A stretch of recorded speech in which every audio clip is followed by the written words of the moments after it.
All right, guys, all but one game are in the books for week 2 of the Quest Rookie Card League, where we're all fighting for that beautiful lot of short print rookie cards. The stack, man, the stack of short print rookie cards. And so let's break down the action going into Monday night. Let's see if there's any close matchups in the league going into Monday night. Let's also look at the league median. The league median score this week is much lower than it was in week 1. And you look at the scores overall in the league, there's nobody that broke 200. Maybe a couple guys that could potentially get close here heading into Monday night. But let's take a look at that. Let's take a look at the action up until this point. Let's look at the standings real quick. Let's break down what happened in week 2 of the Quest Rookie Card League. Let's dig in. And we'll start right off the bat with my matchup against Jag Sharp 15. Just absolutely crushed me, right? Crushed me. I didn't even hit 100 points this week, guys. And I was looking at my phone earlier. The league median for this week is 127 points. That's over 13 points lower than week 1. And I didn't even come close to that. Jameis Winston, my starting quarterback, got shut out pretty much by the Carolina Panthers. They even picked him off. He just wasn't able to get anything going against them. Their defense put up quite a fight, quite a bit of pressure on him as well. He had 2 interceptions. He did get the 1 rushing touchdown, but that wasn't nearly enough when I'm going up against the other side, Patrick Mahomes. Jag Sharp putting up 151 points, and a lot of that came through Patrick Mahomes. He had consistent production from James Robinson, who got 11 carries and 3 receptions, still involved there in the Jacksonville offense. Damian Harris had a couple really big runs, including that 1 run for a touchdown that was like a 35, 40-yard run. DeAndre Hopkins got himself a touchdown, so he remains hitting that pay dirt again, putting up double-digit points. DK Metcalf, pretty quiet day for DK. He was held considerably there by Tennessee. The overtime win from Tennessee, crazy game, right? Jared Cook getting a little bit of production, 3 for 5, but nothing major, but more than my tight end who put up 1.8. And you look at my wide receivers, they did terrible, guys. Dalvin Cook had a pretty decent day, and he left that game twice with injury, but Amari Cooper, hardly anything. Nelson Aguilar, hardly anything. Tyler Higbee, hardly anything. Laviska Shenault hurt his shoulder, left the game, hardly anything. Jalen Hurts had another solid performance, another solid outing against San Francisco in a game in which they looked like they could have won there for a while. Close game, man. Defensive battle. And Jalen Hurts still put up almost 23 fantasy points. And it could have been a lot bigger. Let's just put it that way. Could have been a lot bigger. Kirk Cousins on the other side, though, he totally smashed at Arizona. That game turned into a shootout. If you had Kyler Murray, you had Kirk Cousins, you were in a really good spot. My Rams defense had a solid performance against Indianapolis with 2 interceptions, 3 sacks, only 18 points allowed. So the Rams defense coming up, but that wasn't enough. That was not enough for me. And he had Marquise Brown on his bench. Jag Sharp got to be. And I had New England's defense. Even with New England's defense on my bench, even with me putting in J.D. McKissick, who got more points than Antonio Gibson on Thursday night, I still would not have come close with the blunders from Winston and Shenault and Higbee and Cooper. Just too many low performing positions this week, and that Chargers defense is formidable. So he's done. I'm done. He's going 3-1. I'm going 2-2, unfortunately. Let's look at Team Ramsey. Team Ramsey did pretty bad in the other league, but this league, he's got 173 points. He's done for the week, and he's still projected to lose to Perry Collectibles, who's 2-0. Perry is looking to go 4-0 in this league. Ramsey, at the worst, is going to go 2-2. Potentially, let's see who they've got left tonight. Perry Collectibles has got Robert Tonyan, the tight end. So it could be a ghost game from Robert Tonyan. You could see nothing from him, or you could see him get at least 5 points. So this one's going to be one to monitor tonight, because you got to think with all the weapons Rodgers has and his favorite target, Devontae Adams and Aaron Jones, this is just a smash spot against Detroit. it's going to be interesting to see if Tanyan is involved. If he gets the targets, if he gets the receptions, if he gets the touchdown, it's going to be very interesting. Otherwise, Perry Collectibles is going to go 3-1. He's going to take the loss to Team Ramsey if he doesn't get the points, but he'll get the win because he's over the league median, whereas Team Ramsey is at least going 2-2. And if he gets the win over Perry Collectibles, he could potentially go 3-1 here, which would be a big boost to this team. So Perry Collectibles trying to go 4-0. That's going to be coming down to the Monday night game with Robert Tanyan. He had Kyler Murray. Perry Collectibles has been very bullish on him. I know he's making money hand over fist on Kyler Murray's rookie cards right now. Jimmy Garoppolo, another solid game. Same with David Montgomery. Joe Mixon.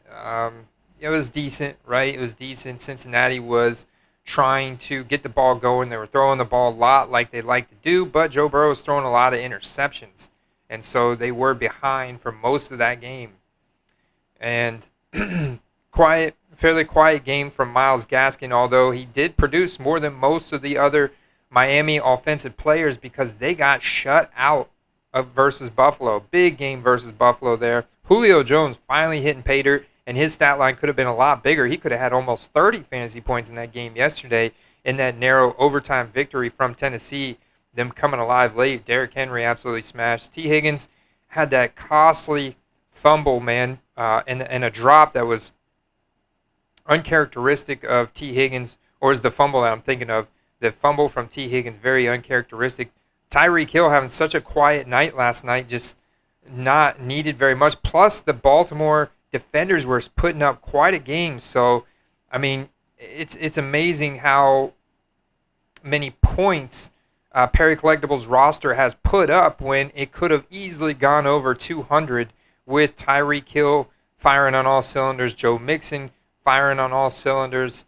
Chris Godwin had a relatively pedestrian day with only one touchdown and 5 receptions for 62 yards, so it could have been a lot bigger. A lot of that production went to Mike Evans and Rob Gronkowski. Derek Carr, man, absolutely balling out again in week 2, beating the Steelers, dude.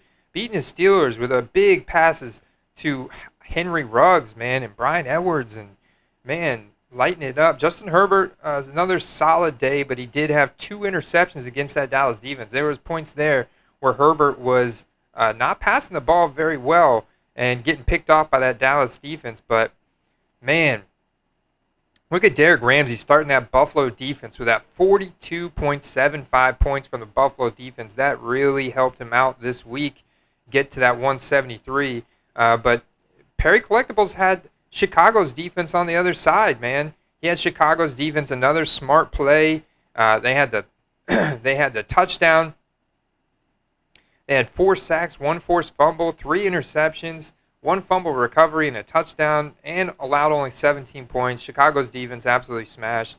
And he had more points on his bench, too, with James White. This roster is absolutely stacked. I think he's one of the top teams in the rookie card league right now. It's a 14-team league, and we look at the depth of the league. Perry Collectibles roster is absolutely stacked. Looking to go 4-0 after tonight's Monday night game with Robert Tanyan, hopefully putting up 5 points. 5 points is what he needs. 5 points exactly. Team Ramsey is going to be rooting for his Green Bay Packers. He's a big Green Bay Packers fan. They're in a smash spot against Detroit. He'll be hoping they take that win. He just hopes it doesn't go through Tanyan. Midnight getting the win at 130.09 points. But is he going to get over? Is he going to get over that league median? The league median right now is 127.4. If that doesn't change after tonight's game, then right now Midnight is going to go 2-2. Otherwise, there's a possibility Midnight could go, but he's got guys going left tonight. So he's got Aaron Jones. So yeah, Midnight's go ahead and lock him in for the win, whereas I went on the other side. He's going ahead and going down to 2-2 with myself. He's taking the L this week. Let's look at why. I mean, Sam Darnold's solid game. Nick Chubb, solid game. Melvin Gordon, decent. A.J. Brown, man, did not produce. A.J. Brown had a very uncharacteristic drop in that game at Seattle. It was unfortunate, but the production, the targets, the opportunity is still there. 9 targets. So that's what's important there. Deontay Johnson, that's an injury to monitor. Deontay Johnson hurt his ankle late at the very end of that Steelers game in garbage time. And it was like, holy crap, because he's their target leader. I mean, Deontay Johnson is absolutely a big fantasy asset. 12 targets in this game again. I mean, double-digit targets on a weekly basis from this guy, breaking 100 yards. That's a big fantasy asset. Ezekiel Elliott had a decent game, but Tony Pollard had an even better game. That's what, oh man, this is what killed Iwan right here. James, this Tua Tagovailoa in the super flex spot, getting hurt with the bruised ribs early in that game, going down, not coming back on the field, that killed him with a negative .48 points. That absolutely killed his roster for the week. Also, Pittsburgh defense didn't really stop. You had TJ Watt leave that game early with a groin injury, and so they were only able to put a little bit of pressure on Derek Carr. Derek Carr was able to get a lot more time in the pocket and make those big plays. Denver's defense did pretty good. Against Jacksonville. They shut down Trevor Lawrence for the most part. Actually picked him off twice and a sack. So Baker Mayfield had a solid day. Also left what looked like a dislocated shoulder, left shoulder, not his throwing shoulder. So he was able to come back in and play through that. But Tony Pollard, man, on the bench for midnight, but I don't blame him. You got to play Najee. He's on the field 100%. Got to play Aaron Jones tonight. But it's nice to have Tony Pollard sitting on that bench there for midnight. I'm sure he's happy about that. Otherwise, not too many points on the bench. New Orleans defense had a decent amount of points considering. Darnell Mooney, going to be excited about him moving forward with Justin Fields back there. Cordell Patterson actually had a really big day against Tampa. He got some interesting run plays and made a nice little one-handed catch that vaulted his. He actually had 2 touchdowns in that game. He had all the most of the points. Calvin really had a touchdown, but 22 points. But would that have really helped him? That might have gotten him. I mean, that definitely would have helped him because if he didn't have Tua, who took the negative points, then he could have had another 20. So he could have went over the league median. He could be looking at a potentially 4-0 start with the difference there in that Tua Tagovailoa injury. So that was huge for Iwan. Huge for Iwan. Midnight's going to be going 2-2, though. He's excited about this week's performance in the Rookie Card League. Scaladelsi bouncing back after a horrific Week 1 performance from his team. I don't even think he eclipsed that's my matchup from last week. But I don't even think he eclipsed 100 points in Week 1. And here he is putting up 167, beating Filthy out. Filthy's 0-2. Filthy is, man, taking another rough L this week. He's going to be going 0-4. He's not quite at that league median again, man. He's just falling just short of that league median. And look at Scaladelsi. Who did he have that went off? Well, Christian McCaffrey doing CMC stuff yesterday. Devin Singletary having a massive game for Buffalo. So those are 2 smash. Matt Ryan actually putting up some decent numbers in fantasy, although when it mattered most, the pressure got to him big time. We had 2 pick 6 touchdowns there at the end, and but he did have those 2 touchdowns. I mean, we also had 3 interceptions, and he was forced to throw the ball a lot, like we thought. So inconsistent, but yet still put up 19 points. Devin Singletary getting it done. Cooper Kupp, just a massive day with Matt Stafford. Once I found out that he's been meeting for breakfast with Matt Stafford, it all makes sense now.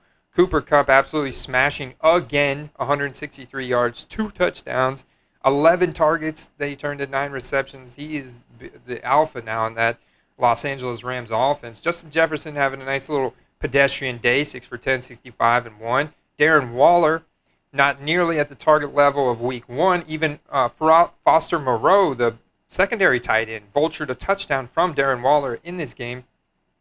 Or Darren Waller's stat line obviously would have been a lot better, but you're never really concerned about Darren Waller. 11.5 might be the worst game he has all season. But on the other side, Adam Troutman, a total goose egg there for New Orleans as they struggle to get stuff going. Chase Edmonds not overly involved in the game against Minnesota as it turned into a shootout. So Rondale Moore had a huge game.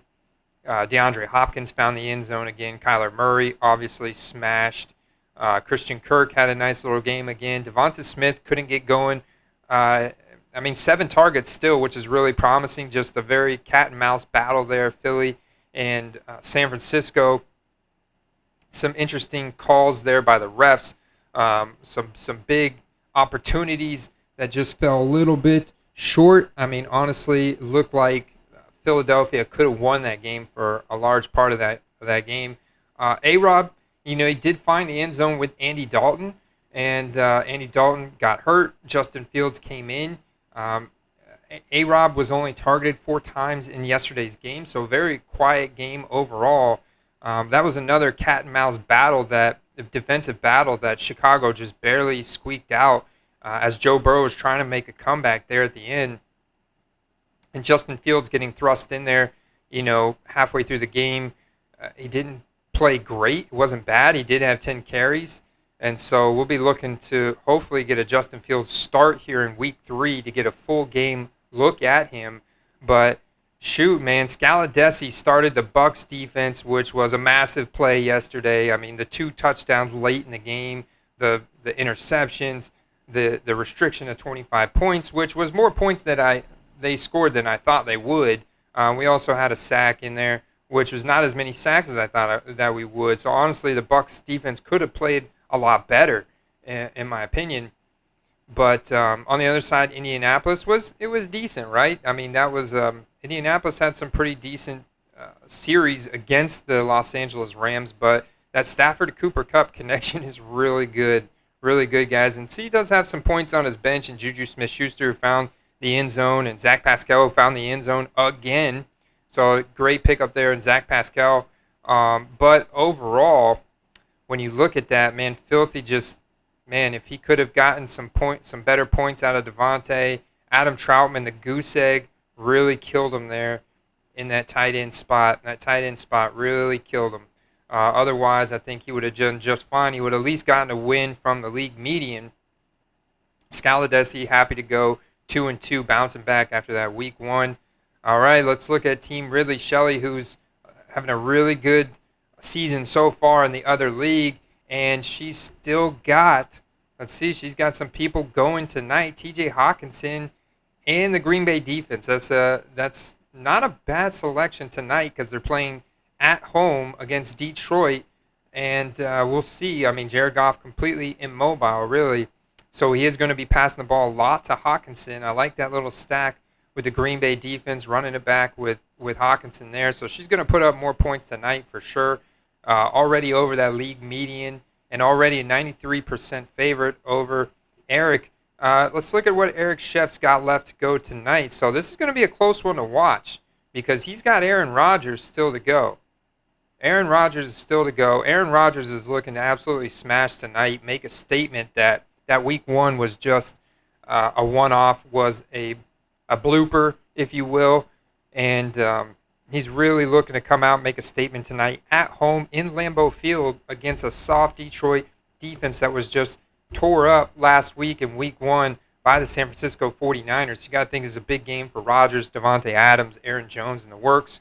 And on the other side, that should force Jared Goff to throw the ball frequent, early, and often. So DeAndre Swift, TJ Hawkinson, Tyrell Williams. If Tyrell Williams is suiting up, something to monitor. I know he took a head-to-head concussion protocol type thing, but she's got the defense and Hawkinson going tonight up against Rodgers. That's going to be a matchup to watch, guys. That one's not done yet. Both people there looking to win that matchup. Shelley's looking to go 3-1. Eric Sheff is looking to go 4-0 potentially. We'll see what Rodgers can do in that matchup tonight. A lot on the line for that matchup. Then you look at Dynagod. Jets Crazy 87, the Goonies in the other league, making a bounce-back performance this week. And this is a low-scoring matchup between these two guys. Late Stick is done scoring for the week at 107.87, so he's going to go 2-2, man. A rough beating like myself after the week 1 dominance, going 2-2. And Dynagod is not going to hit that league median, so he's going to take an L there, but he is going to get the win in the heads up, so he's going to go 2-2 as well. So really Perry Collectibles is potentially going to be out to a big lead in this league after 2 weeks. But Eric Sheff is potentially going to get there as well. Let's see what else we got. What happened yesterday? Prescott just really underwhelmed. That Chargers defense is no joke, guys. Prescott only putting up 7.48 points. Amari Cooper being largely shut out. CeeDee Lamb did have some points, but a lot of the points for Dallas in the narrow victory came through Ezekiel Elliott and Tony Pollard. Big day from Tony Pollard. Kenny Gainwell not having the same week 1 performance that he did. Just like I said, that defensive battle, low-scoring game, grind out. They lost that game. So Clyde Edwards-Helaire had a fumble last night, which was uncharacteristic of him. It was actually his first NFL fumble. And he also only put up 5.2 fantasy points in a game where it turned into a shootout. And Baltimore was forcing Kansas City to throw the ball. They were bringing the heat. Their young defenders were stepping up against Tyreek Hill, so he had a really quiet game. Josh Allen definitely bounced back. Big game from Josh Allen, connecting with Stephon Diggs, but and like a third or fourth string wide receiver. I can't even remember the dude's name. It was like fourth string wide receiver. It was Diggs and one of their fourth string wide receivers. Oh no, it was Dawson Knox. That's right, it was a tight end. Dawson Knox got the other touchdown. Then Devin Singletary got his. So Austin Eckler, solid day, very solid day. Austin Eckler, one of the few running backs in the league, like a Christian McCaffrey, that is getting 80 to 90% snap share, or Joe Mixon for that matter, or Dalvin Cook. So another player though to monitor. Austin Eckler is one of the few bell cows in the league right now. Mike Evans getting his day. I kind of called this. I figured, and it's kind of how it normally happens with the Bucs. Mike Evans has a quiet week. The next week he's bound to blow up, and he found the end zone twice on 9 targets. So targeted over twice as much and 2 touchdowns as well. So 22 points was big there for Late Stick, although it did not get him the win because this was a narrow victory. I mean, you could have had a lot better performance from Kittle, but look at Dynagon starting 2 tight ends this week. Gronk was definitely a smash play, got his at 19.9, going up against Brandon Cooks, and Goddard was pretty quiet. I think, if I'm not mistaken, there was another play by Goddard that he just wasn't. It wasn't the path. I mean, that San Francisco defense was playing really good defense, and he just did not get going there with Hurts. Hurts had a solid day, and that's the rushing upside that Hurts brings. He was able to showcase his legs more yesterday because the San Francisco secondary linebacker core were really locking things down in the secondary. George Kittle, and the same with Philadelphia, man. George Kittle, this is probably the quietest game you're going to see from him all year as well. 4 for 4 for 17 yards. And then that San Francisco defense was a smart start by Late Stick, but I mean, just all in all, you look, Gronk really helped out Dynagod, get him over 100, and you can see nothing's great, and that's why he's going to be taking the L against the league median. And let's look at the bench points. Rondale Moore on the bench, man, that would have really propelled Dynagod over that league median, as well as having Teddy Bridgewater in that super flex spot instead of Trevor Lawrence. Trevor Lawrence underwhelmed, could not keep up with Denver defense yesterday, and throwing 2 interceptions. Not a great outing from Trevor Lawrence at all. And the 1 touchdown, by the way, went to Marvin Jones, just for the record. So he could have had Bridgewater in. He also could have had Rondale Moore in.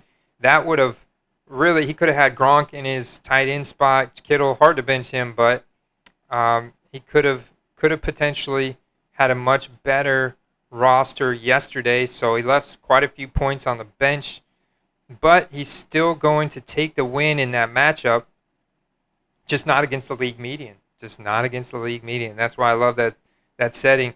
All right, Carter the Power, 0-2, and he's about to go 0-4.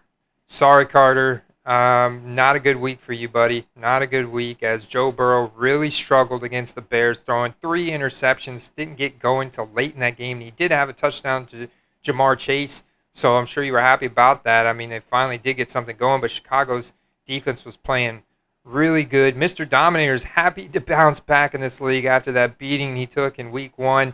He's going to bounce back to 2-2 this week, and Carter's going to go 0-4. So Carter's going to be off to a really slow start. And I actually just got his package, his rookie card in the mail. And I got a few. I think I've got like 4 or 5 packages now from you guys, and I'm sure that more are rolling in every day.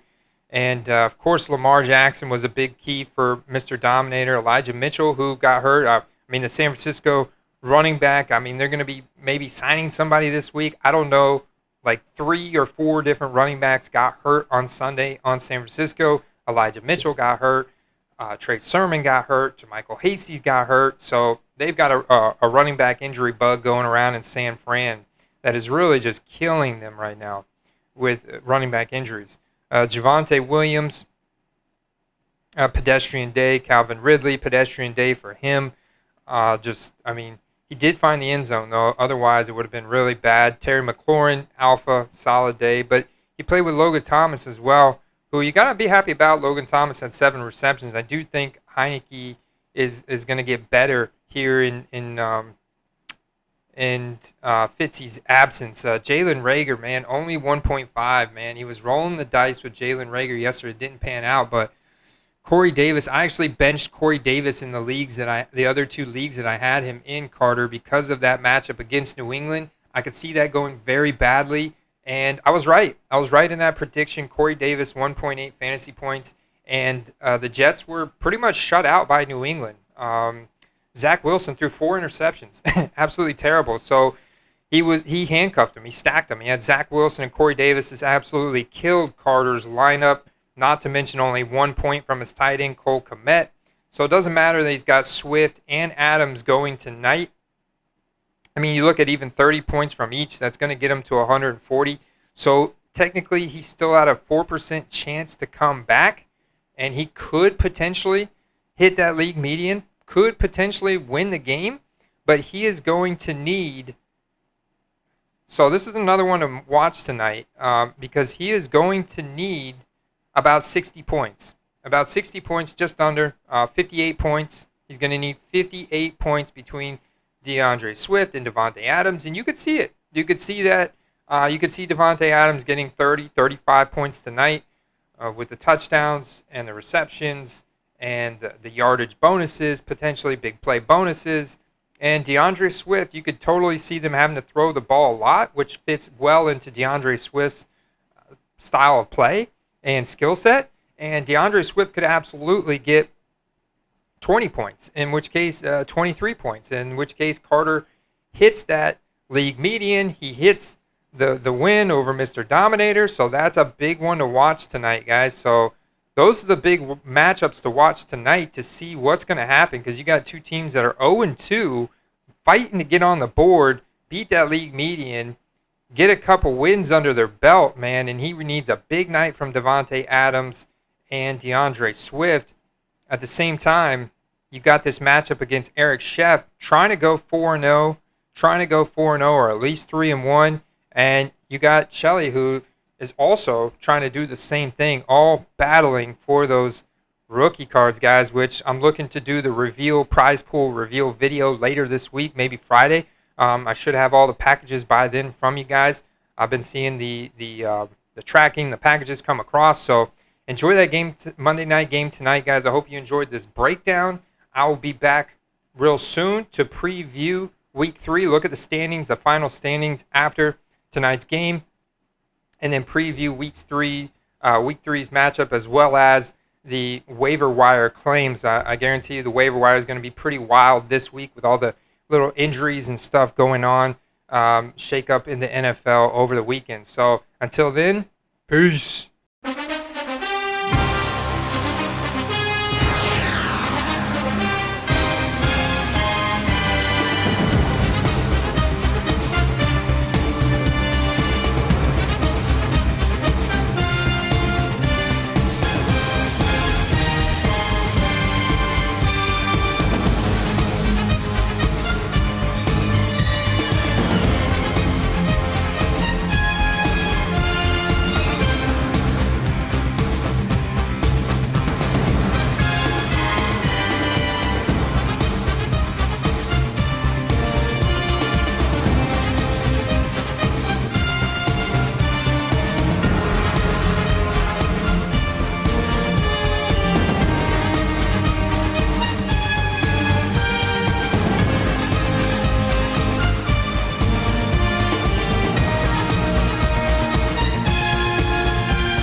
guys did it.